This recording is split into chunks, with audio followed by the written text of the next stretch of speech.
Hello and welcome to another edition of my YouTube channel, the Dichotic Dilemma, the Fabric of Life, based on my book, The Dichotic Dilemma, the Fabric of Life, which is an introspective self-reflection on human existence. This thing that we all collectively share as incredible, unfathomable, simple, complex, foolish, intricate,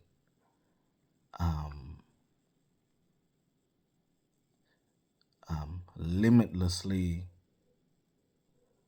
unimaginable in the level of the extent of what it is that contributes to the fact that we are actually here, no matter what you believe, we are here. It's just remarkable. And I remember when I first started becoming present to this level of imagination as an insight when I was concluding the book, when I wrote it almost 20 years ago now. And I was sitting in my when I used to work in Reading, and I was sitting by my computer, laptop, looking through the window, and I just imagined that I had blood coursing through my body, and I saw a Virgin Media balloon floating away in the distance. And I just got present to the fact that so many complex chemical reactions just alone were occurring in my body just for me to be me. And yet I was having this otherworldly sensation of being present to reality. And I think that day is when my imagination burst wide open to the possibility of what it is to be apparently real in this reality or this dimension of existence. But of course, the dichotic dilemma, because a dichotomy in the first instance is a division into two separate halves. A dilemma is a conundrum, a problem, an issue that you're trying to find a solution for, and perhaps failing, and perhaps it's got no solution. It's just an ever-present Rubik's Cube to constantly solve, and that seems to be our life, And I always say, when people get particularly, and rightfully of course, emotionally poignant about the difficulties of their day, be it war, economics, famine, weather and climatological phenomena, and you think to yourself, well, this is nothing new. Of course, we are attached to our proximal existence because we're obviously aware that it's ephemeral, and we are actually very feeble beings and can die very easily. So of course we panic when there's danger about. We are very much mortal. So, but if you look at history, even in the earliest days, even predating humanity. The dinosaurs are said to have been wiped out by, fair enough, okay, an asteroid if you believe that, but it's a phenomena that is outside of our control. Well, the asteroid fell, and then the impact that it had climatological effects. So, of course, space and the climate is influenced by many factors. So, yes, predating human existence, the climate and factors outside of ourselves played a part in our destiny, or the destiny of the planet. And then, even in biblical times, if you wish, there was Noah's flood. Whether you believe that was necessarily a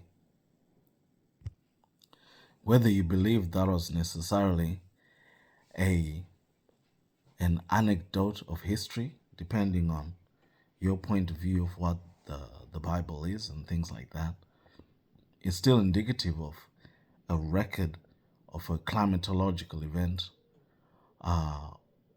or weather event, or natural event of catastrophic proportions. The eruption of Mount Vesuvius, the earthquakes that have rocked the world, and so when people talk of climate change and global warming and all of these things, I really just look at it in terms of just the weather phenomena. The Ice Age, happened, as far as I can tell, independent of necessarily human influence. It was just a general shift in the climate for whatever contributing factors that, can be explored and discovered. If you read some historical texts, they'll say that, the Sahara Desert, for example, used to be green and vegetated and verdant, and now it's a desert. So climate changes and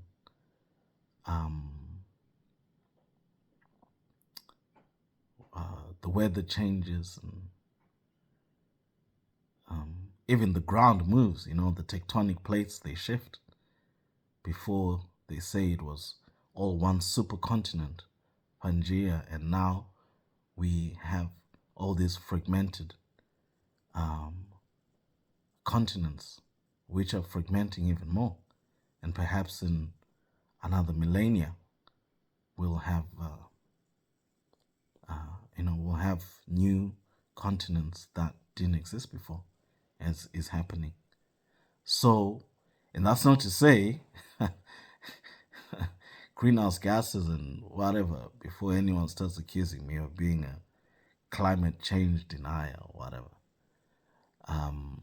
That's not to say that all of those factors don't exist. Of course, we have to be present to our influence on nature, as any responsible person should.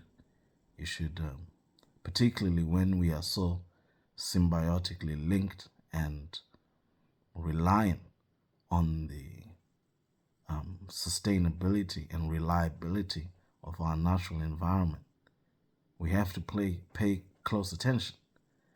So I'm not denying, but all I'm saying is that it's always good to have a balanced view, which is the dichotic dilemma. Of course, I would say that because as a fundamental belief, I believe that there's always two sides to a story.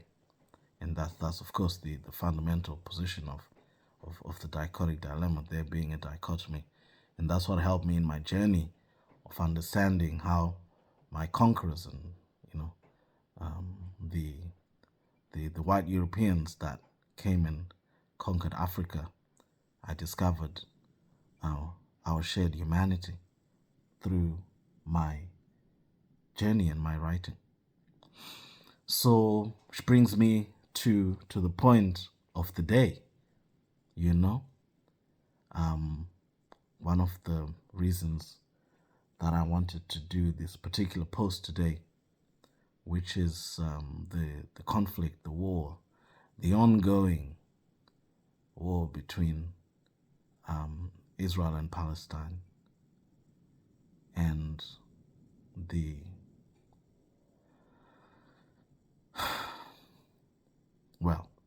dilemma. I mean, if you were looking for a word to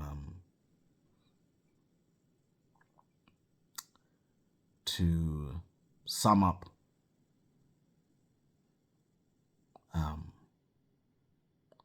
the situation, then that could be one. Because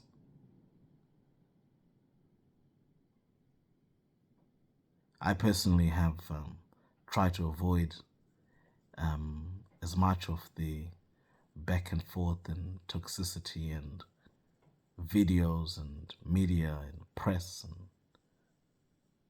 the animosity around this, because it's it's contentious to say the least.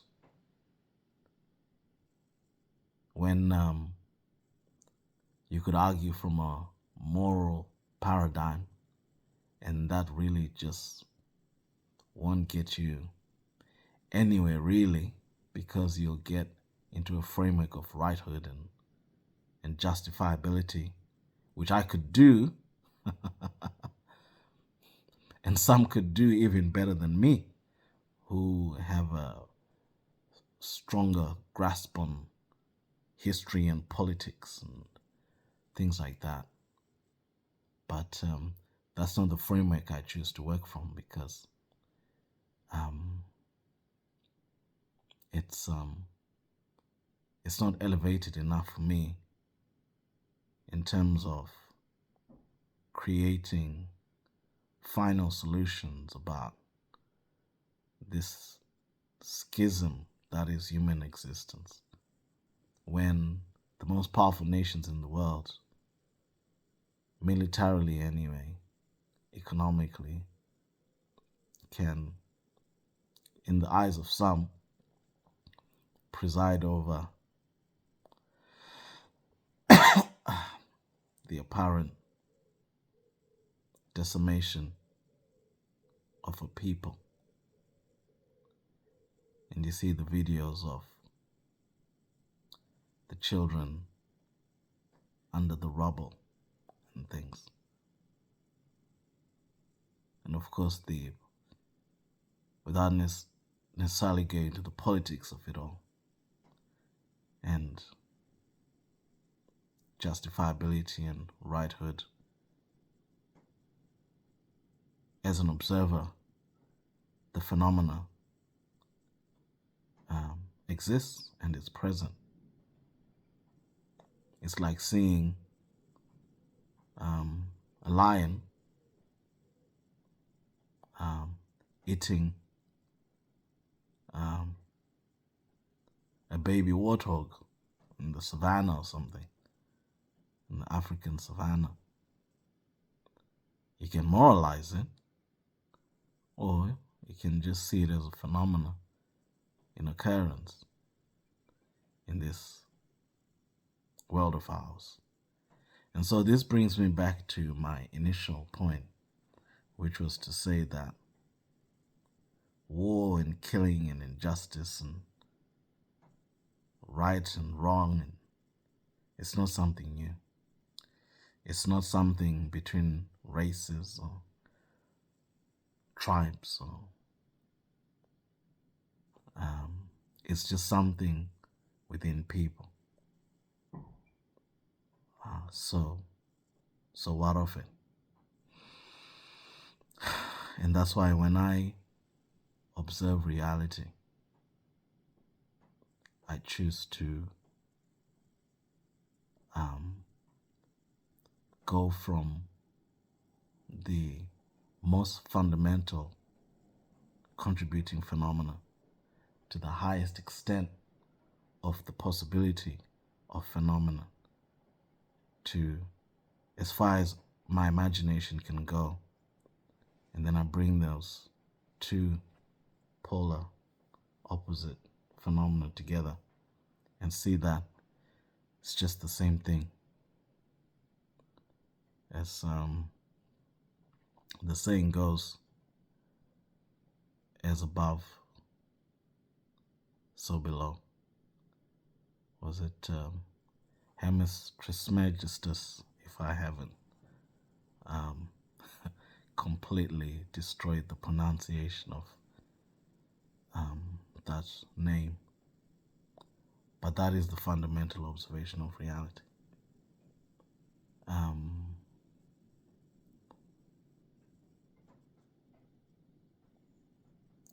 That observation of the quantum scale and infinite scale.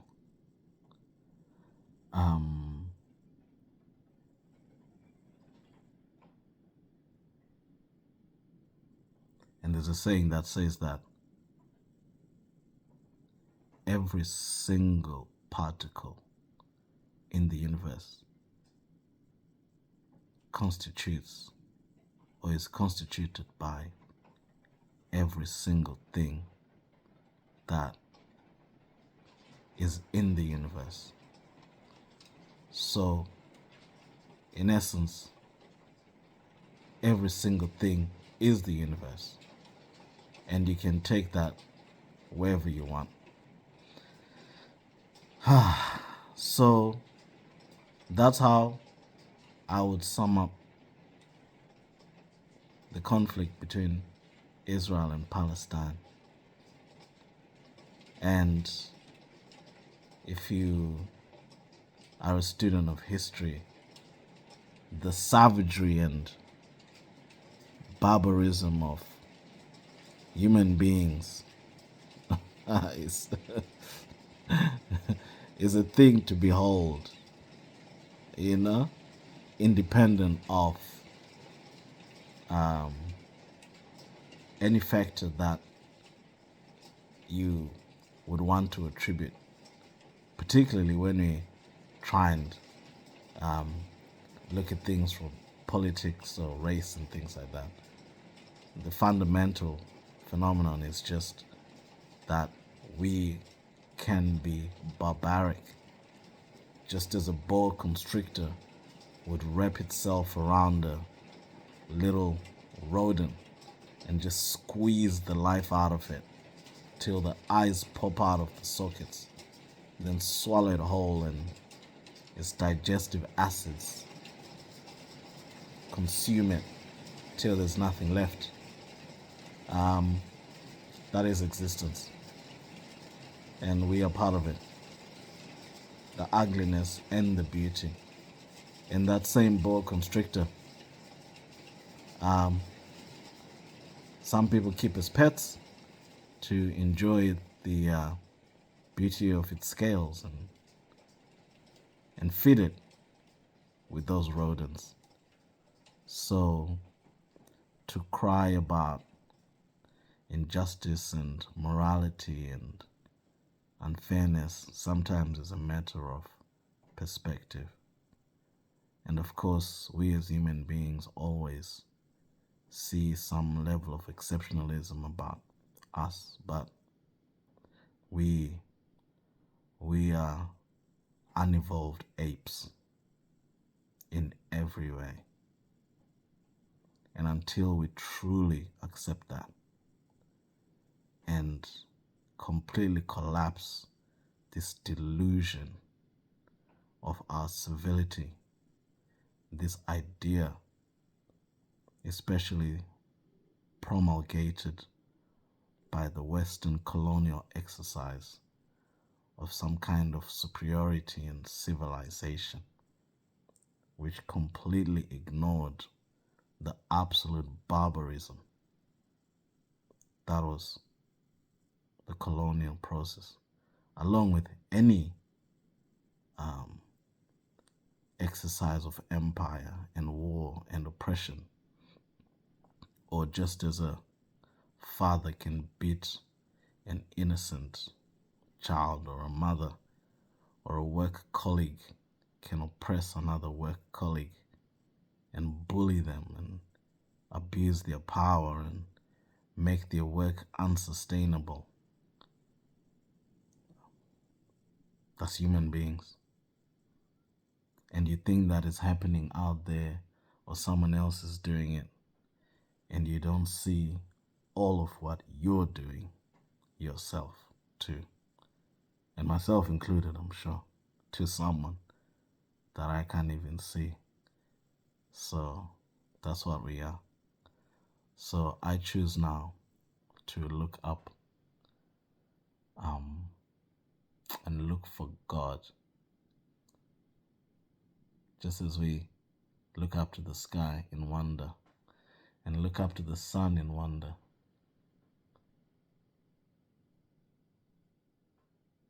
I look to God, because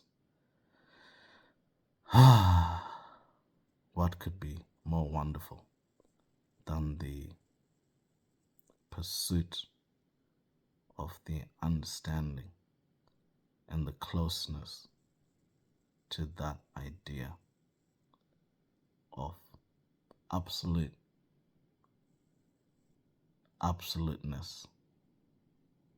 in every way. So it's very satisfying, and it's continually bringing more and more and more peace, because we are not designed to be at peace. We are designed to be in conflict. Our fundamental nature is to survive, to preserve the flesh, to eat, to procreate, to have, so that I can last, so that my genetics can be passed on. And that fundamental drive will come into conflict inevitably with the fact that the next person to me has that fundamental drive as well. And when those two things meet and there's a schism, well, you can only imagine what can happen. And that is the fundamental concept of the dichotic dilemma, of dualism, of good and evil, yin and yang. Any theory, philosophy that is based on authentic observation of reality will tell you that. Even that you've got your angel on this shoulder and the devil or the demon on that shoulder, both whispering. And that is what it is to exist. And so now becomes you and the choice. Who do you listen to? What do you become? And most importantly, what do you do? Because it's actions that matter. And I think that is some good theoretical and philosophical grounds to observe this matter. And it's taken me near enough 40 years to be able to do this and not be indignant and full of rage, self-righteous righthood, which is one of the most dangerous things, because it blinds you to your own ability to harm The victim mentality is one of the most dangerous things, ironically, because a victim has all justification to carry out all forms of retribution.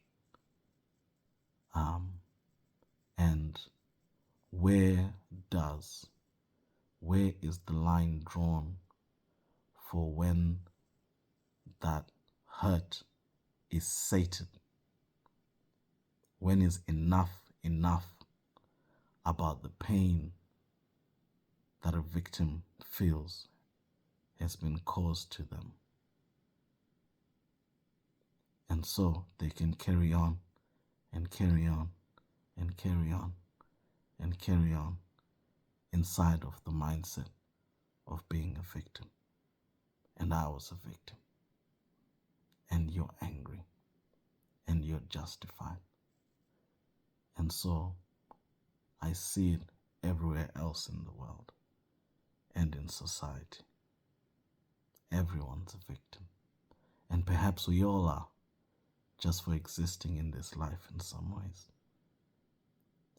For it can be challenging. And we all suffer some kind of injustice. So perhaps the whole world needs to heal. So that's enough from me. At 39 years old. So let's go back and hear from me at 21 to 25 years old and before.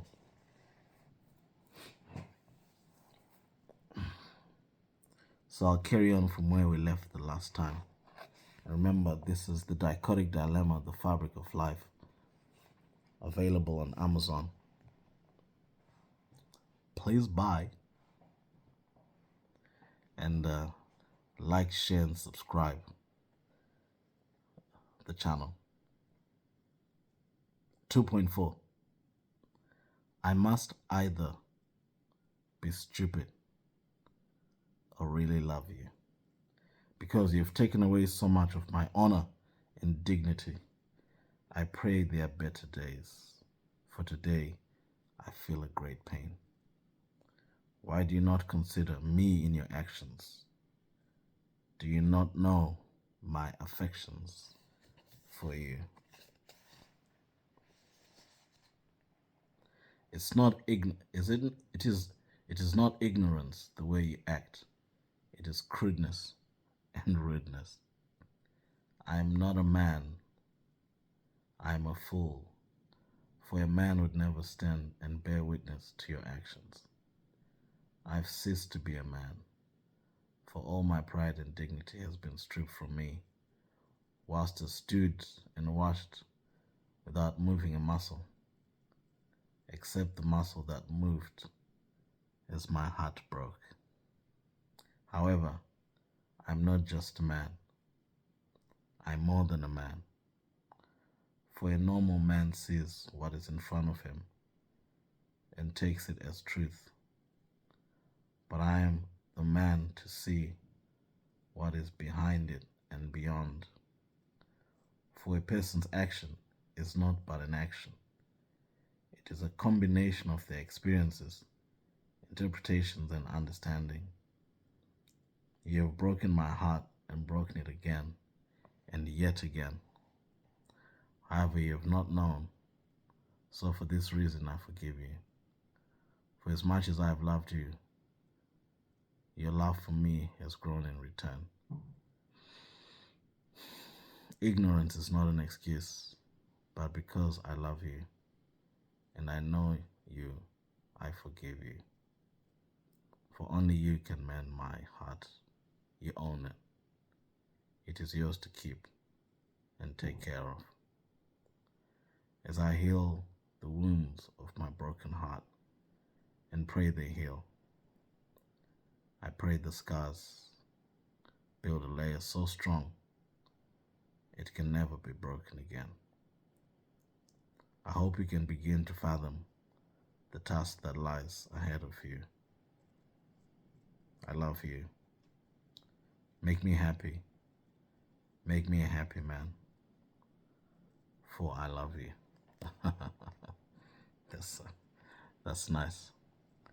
Love is a nice escape, isn't it? At least romantic love. It creates so much drama. It does. And that's nice. Love is a very complicated thing, you know. So much so that I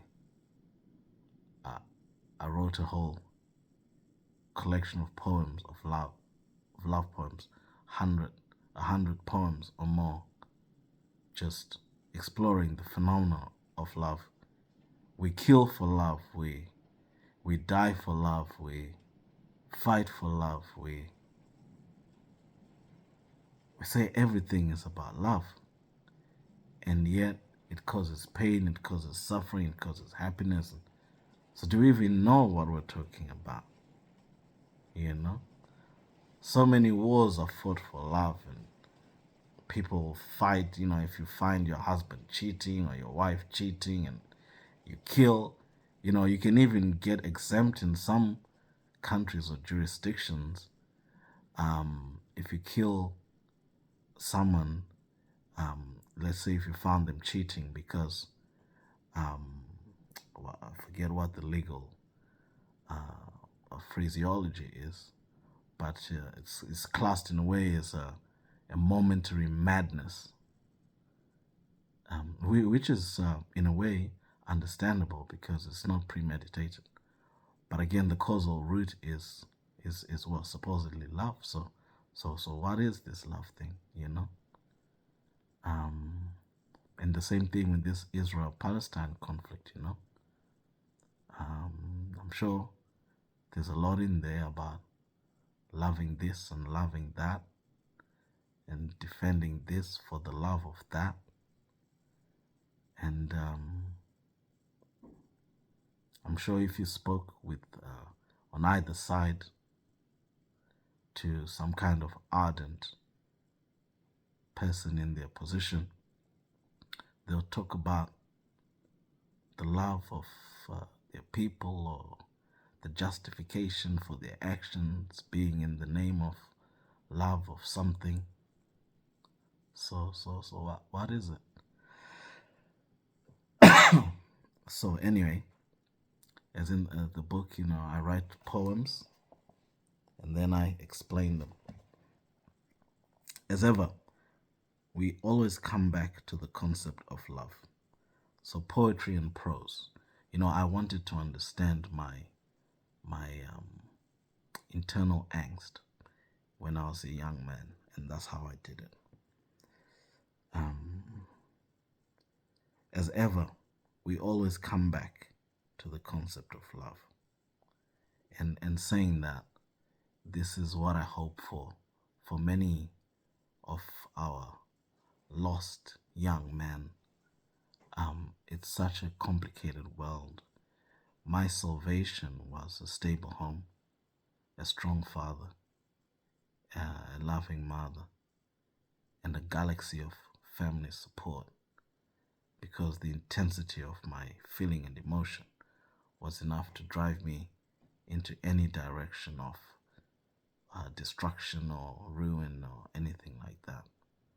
And you can imagine the numbers and numbers and numbers of young men or women or children who don't have that. Even till now, I rely on the strength of my parents and my support. And I've got my white hairs. I'm going into my later life, so what of those who are isolated? And so this is definitely something that I want to do with my life, is encourage and mentor and show people, young men, all people, and perhaps two young black men as a group of interest because that image has been tarnished for a very long time. A certain narrative has been generated for a very long time, and I stand for what's beautiful and magnificent about these people in every way, and that they don't represent some form of debauched way of being the West representation of society and what the world can be. And in my mid-20s was the era of Bill O'Reilly and Fox News, and when it was probably at its most virulent, and probably is now, and openly racist in so many ways as a media outlet. And all the media rags it's like in the United Kingdom, and for the Daily Mail and the Sun and all this, and you had Raheem Sterling was targeted, and it's probably why he gets booed at so many of the football grounds he goes into. He paid the price for speaking up and rocking the boat, as it were, when he highlighted how a young black footballer buying a mother for his house was portrayed in the media, and how a young white footballer was. All of this subconscious programming that affects even the most discerning mind, even mine. You fight as hard as you want and you can to not be influenced by this form of biases, but if they're constantly being fed into your brain, you fall victim to it. I catch myself literally with having initial thoughts when I see even a black person, and that's me as a black person, So it's a global programming of how to perceive a people, which is reprehensible, but of course is also adjustable, and also served a purpose, and probably still serving a purpose. But I always believe in what Nelson Mandela said when he came out of Robben Island and became the first black president of apartheid South Africa. He said, "I've done my part. Now it's time to do your part." So it's not down to one person or down to heroes and the mighty behemoths of history. It's down to individuals. It's down to you transforming your own perception of yourself and finding your own courage and making your own stand in small spaces, raising your voice, conducting yourself with the utmost exemplary form of who you are that completely rubbishes the preconceived ideas that have been taught about us, about you for the last 400 to 500 years. And you prove that, oh my God, you're truly God's child. And that's what I believe in, and that's what I want for the world, for the children of the world. To let go of the old model of the world and embrace a new model, one that's more beautiful, perhaps just a bit more beautiful than the last one. And in many ways it is happening and has happened. And when Martin Luther King said, "I have a dream," it changed the world. It's just so incredible. So yeah, as ever, we always come back to the concept of love. Great power is to be found in this notion, as expressed before, power that can breed positive outcomes, or power that can breed negative outcomes relative to circumstance. However, as expressed coming to the end of the poem, through the power of understanding, the young man sees through his pain and realizes a better perspective through the turmoil of life and ignorance. Understanding is what breeds harmony in love. Equally, understanding is what breeds harmony in life. Because everything is just a miscommunication, especially in the world of us human beings. A breakdown in communication. Because in that poem, all there is was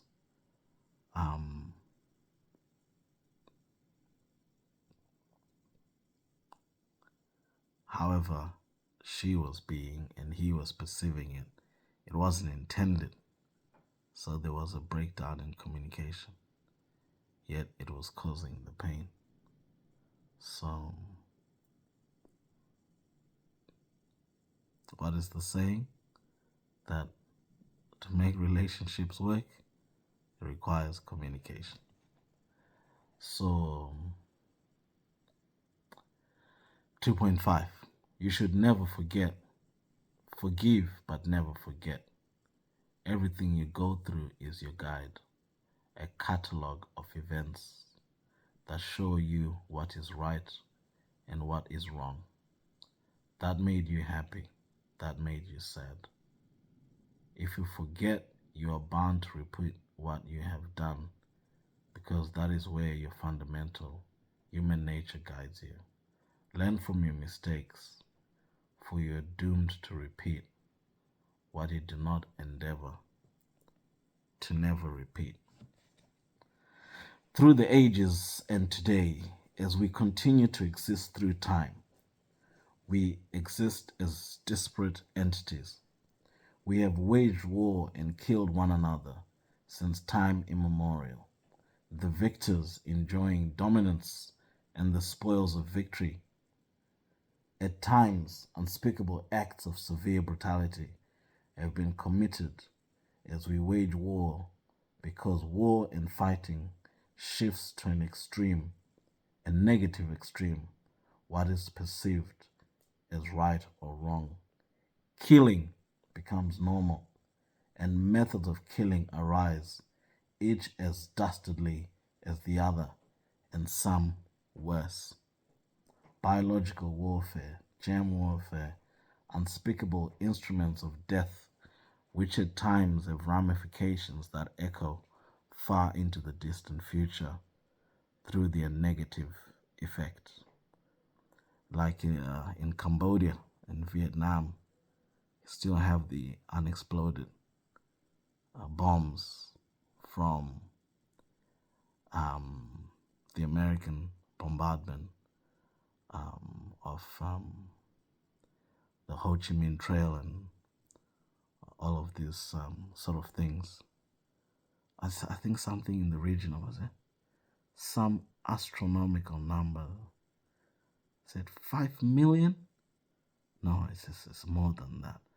I just remember it's a shocking number of bombs were dropped during the Vietnam War. My brain wants to say 5 billion, but I don't think. I think maybe 500 million. I have to look it up. You can double check after you finish watching. But I think the statistics is they had planes, and this is not about a right or wrong either. It's just to make the point. They had planes running 24/7 on bombing runs for. See, I'm not a historian. I just learn a lot of things, but the actual numbers. but they had planes running 24/7 on bombing runs for something like a few years. Anyway, I'm so sorry. I haven't prepared the stats on that one. And also what the some of the planes would do is if they went on a bombing run that was deep into wherever they were going, on their way back, if they were running out of fuel, they would just release the excess bombs to make the plane lighter. That's excess bombs. So to this day, they're unexploded bombs. And I'm not laughing because it's funny. I'm laughing at the sheer insanity of it, you know? And it's one of those things where you say you laugh or you cry. And in Cambodia, during Pol Pot's regime, I went to Cambodia. And the tour guide was telling us they have a museum with all the skulls, and then on the ground you can see white, deposits and things. So you wonder what that is. And they told us that those are people's bones, from shallow graves. And of course, for tourist purposes, they is there for exemplification of what was going on. And he showed us this particular tree which had a thick bark, and he said they used to smash babies' skulls against those trees. So human beings, we are as diabolical as it gets. And so for me, what I realized as a younger man when I was trying to figure out who I was in the world, was I someone destined to be in the political space? Was I someone destined to be an activist? Was I someone destined to be a public philosopher, theorist, moralist? Was I someone who was just going to elect to sit on the sidelines because I didn't want to risk putting myself in the way of some of these diabolical people who will attack you for no reason, for perhaps even just opening your mouth? I didn't know. Was I just going to live a quiet life in my career as a radiographer and earn my quiet little penny and disappear into the oblivion of the afterlife or not? And then that'll be it. My short little stint in this life.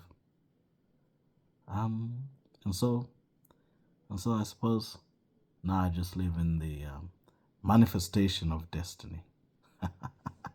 And so it is. So, ramifications of the basic survival instinct expressed through our higher functioning minds, which completely degrades what we are and can be as human beings.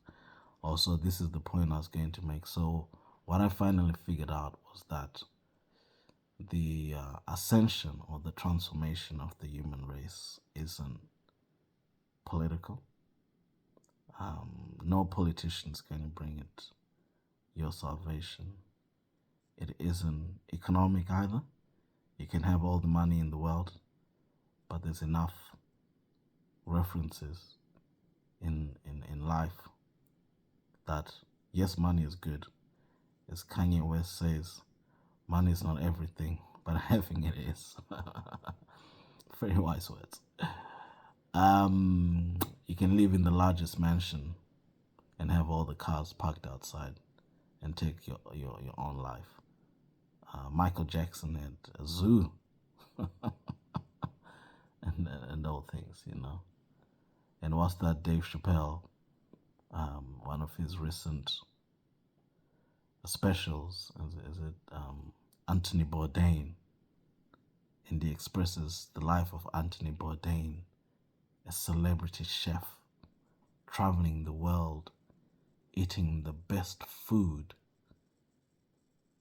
and he took his own life. And the one that gets me is Gary Speed. That always sticks in my mind. I don't know why, but it does. Gary Speed played for Newcastle, a Newcastle legend, and successful career. Seemed, for all intents and purposes, a really good guy, really good man, well presented, balanced, just no outward signs of any form of instability. Didn't look like an alcoholic or living a chaotic lifestyle. Just seemed like a grounded, good, strong man.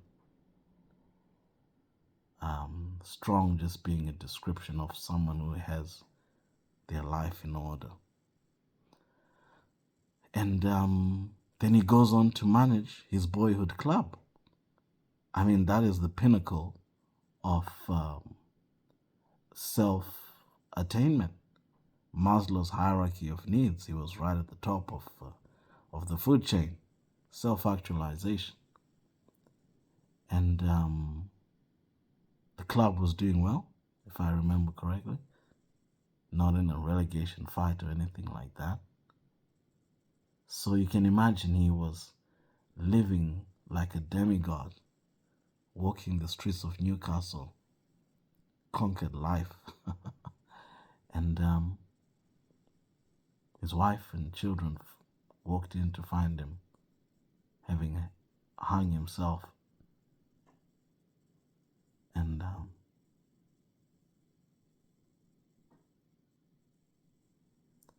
And for him to do it that way as well, where he would have been found by his wife and children. But that's probably why it really shocked me.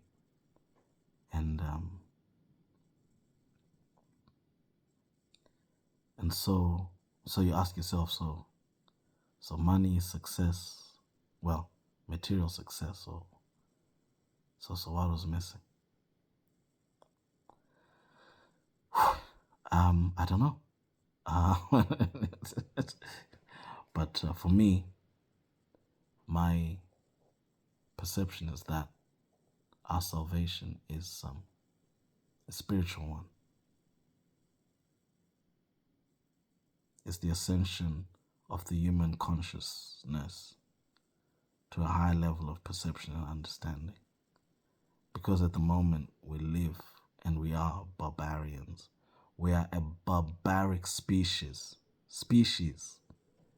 You have the countries that call themselves the ones that stand for humanitarianism.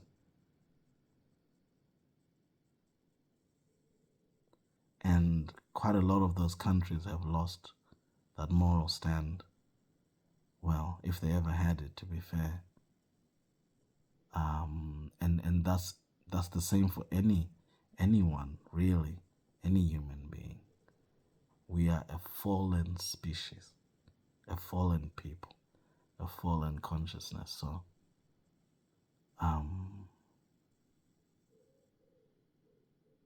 we have to upgrade, a software upgrade, like from a Nokia, the first Nokias to the latest iPhones or something, which have more processing power, as they say, than the first rockets which went to space and things.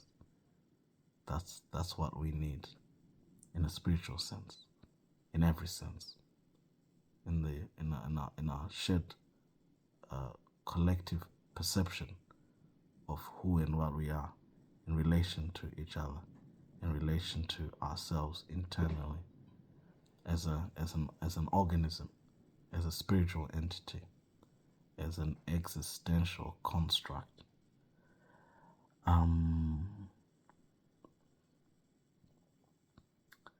So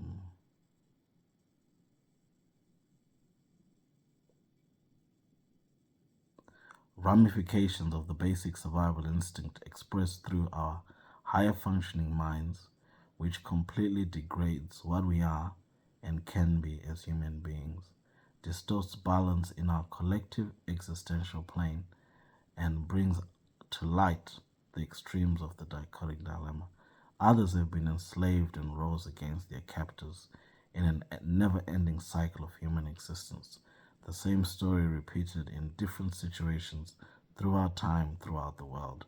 Oppressive power and leadership confounding a greater understanding through time in the name of survival. However, time heals all, and what happened before can and is forgotten through renewal of generations and changing societal dynamics in different geographical locations. Yet the human nature stays the same. Our fundamental state and requirements stay the same, the need to survive. Consequently, why?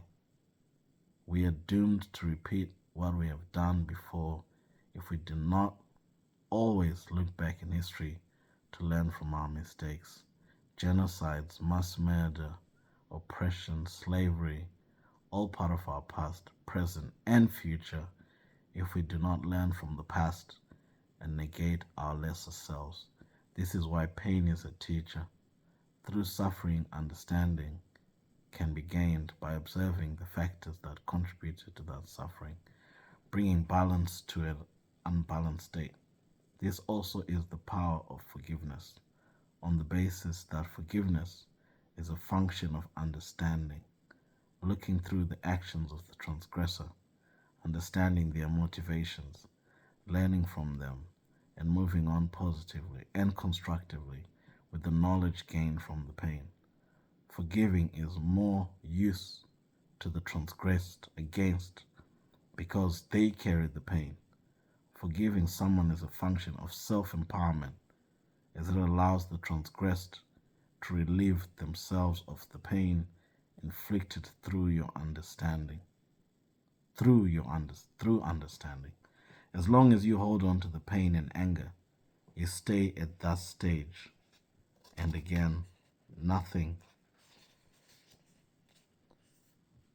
only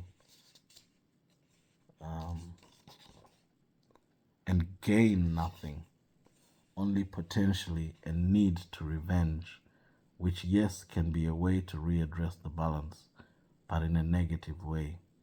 Forgiveness, a concept that transcends every aspect of human societal existence, an ideal that requires and asks the utmost of ourselves, an appeal to higher function, an edifying concept, a unifying concept, an exercise in the functionality of understanding, ignorance, and pain. Forgive but never forget, balance and understanding, and our appeal to our greater selves, the power of understanding. Wow, I really enjoyed that, and I just wanted to say something. This is a human sharing to another human being. I went through multiple crises in my mid-20s and early 30s. And I always had an anxious personality and very low self-esteem and self-confidence in a way. But I was always a bit of a paradox because I believed in myself, but I had low self-confidence. And the worst part of that was probably the last 7 to 8 years, where I probably went through the worst period of my life with depression and anxiety and suicidal depression. And I actually went to a very advanced stage of planning my own suicide and had every intention of carrying it out.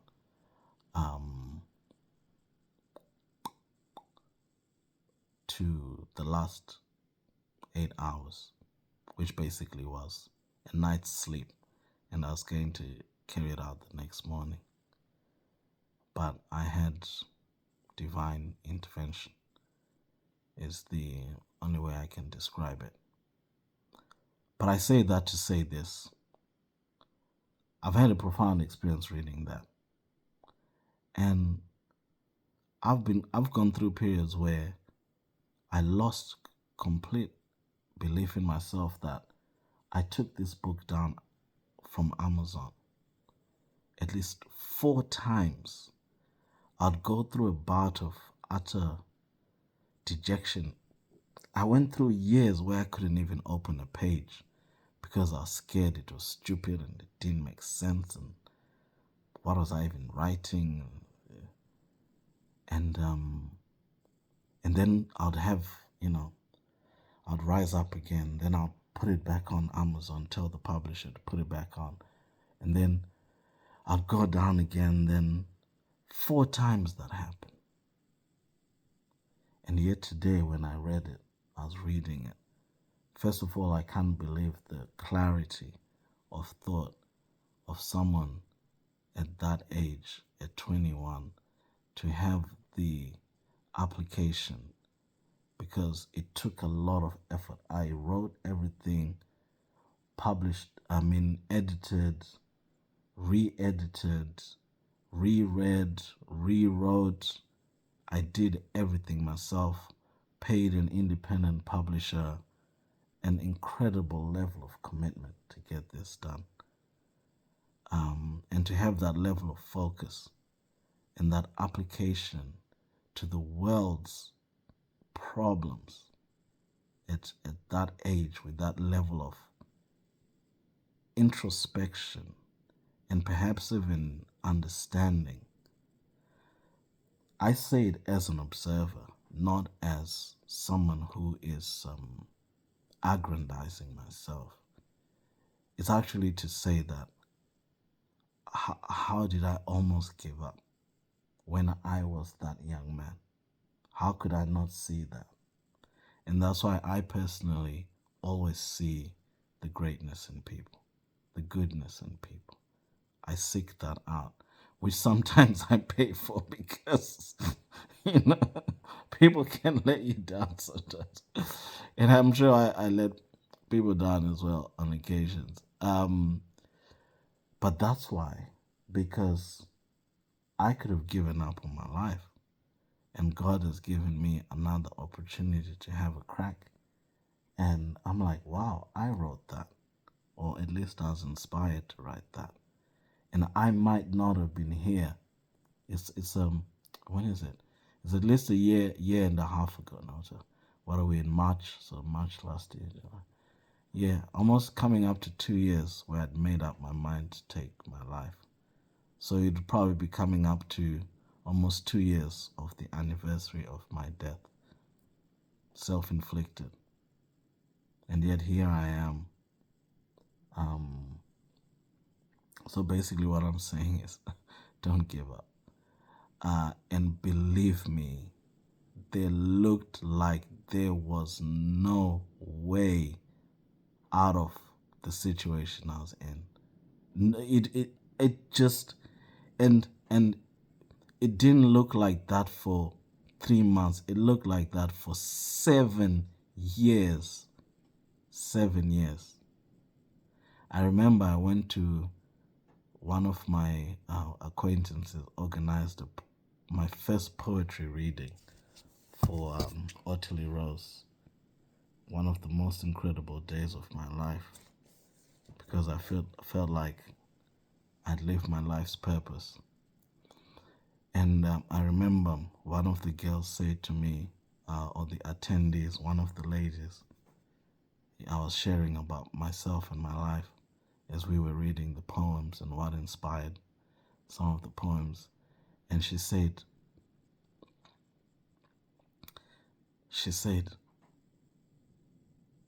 how did you manage to live like that for 7 years? And I'm getting a bit emotional as I say that. And that's when it struck me, and I thought, wow. Because sometimes people say things to me, and I'm like, it's only upon their stating it that I observe I suppose, the extent of the enormity of it. And I remember actually, as far as the book is concerned, when I first wrote it, so many people would say to me, wow, you wrote a book. And I'll be like, yeah, so what? That was the level of self-doubt that I had, that I couldn't even acknowledge it as an achievement or accomplishment.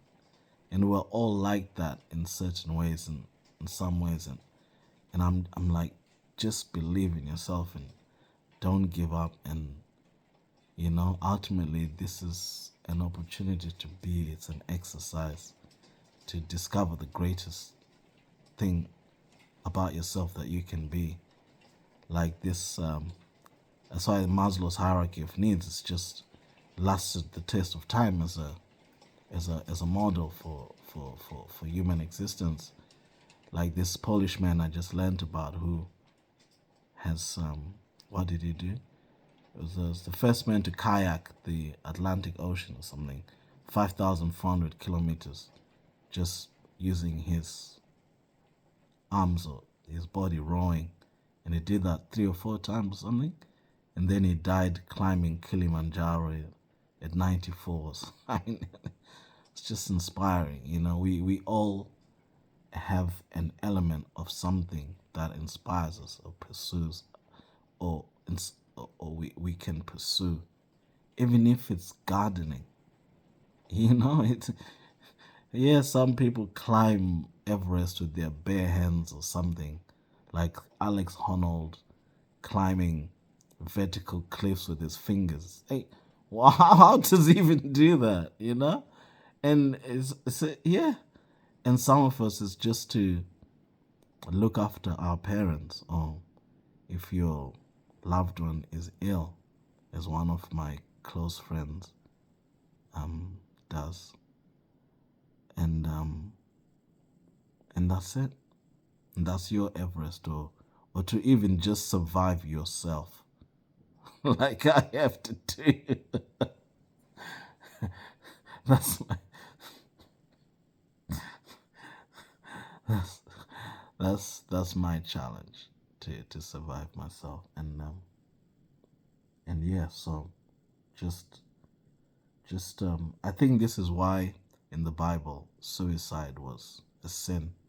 And unfortunately, so many things get moralized, but I think at the very inception, the message was to say life is the way it is for a reason. And just like anything that is challenging or requires application, let's put it that way, use more empowering language, like building a house or something. It takes time. It might be some things you need to navigate, but when it's finished, then it's worth it. And you're sitting in comfort, and you're safe, and you realize the fruits of your labor. So this is it. Hang in there. And so to all the people out there suffering in the war zones and everything else,